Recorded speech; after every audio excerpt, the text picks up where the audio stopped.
السلام علیکم، حاضر خدمت ہوں آج ایک نئی ویڈیو کے ساتھ۔ امید کرتی ہوں آپ کو میری یہ ویڈیو پسند آئے گی اور یہ آپ کے لیے سبق آموز رہے گی، کیونکہ میرا مقصد یہی ہے کہ میں آپ کے لیے ایسی ویڈیو لے کے آؤں جس سے آپ کچھ نہ کچھ سیکھ سکیں، سمجھ سکیں، سبق حاصل کر سکیں۔ آج ہم لمحہ فکریہ کے بارے میں بات کریں گے کہ پاکستان میں دو لوگ بڑی لاپرواہی سے زندگی بسر کر رہے ہیں، غریب اور امیر۔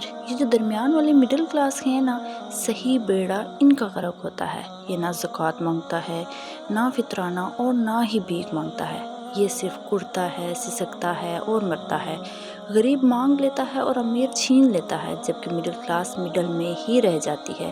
رب کا قانون ہے کہ ظالم عوام تو ظالم حکمران۔ خدا را ملکی حالات سے عبرت حاصل کریں، اپنے معاملات درست کریں، گناہوں سے توبہ کریں اور نماز کی ادائیگی کریں۔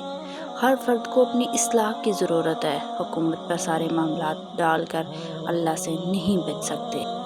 امید کرتی ہوں آپ کو میری آج کی ویڈیو پسند آئی ہوگی۔ اللہ حافظ۔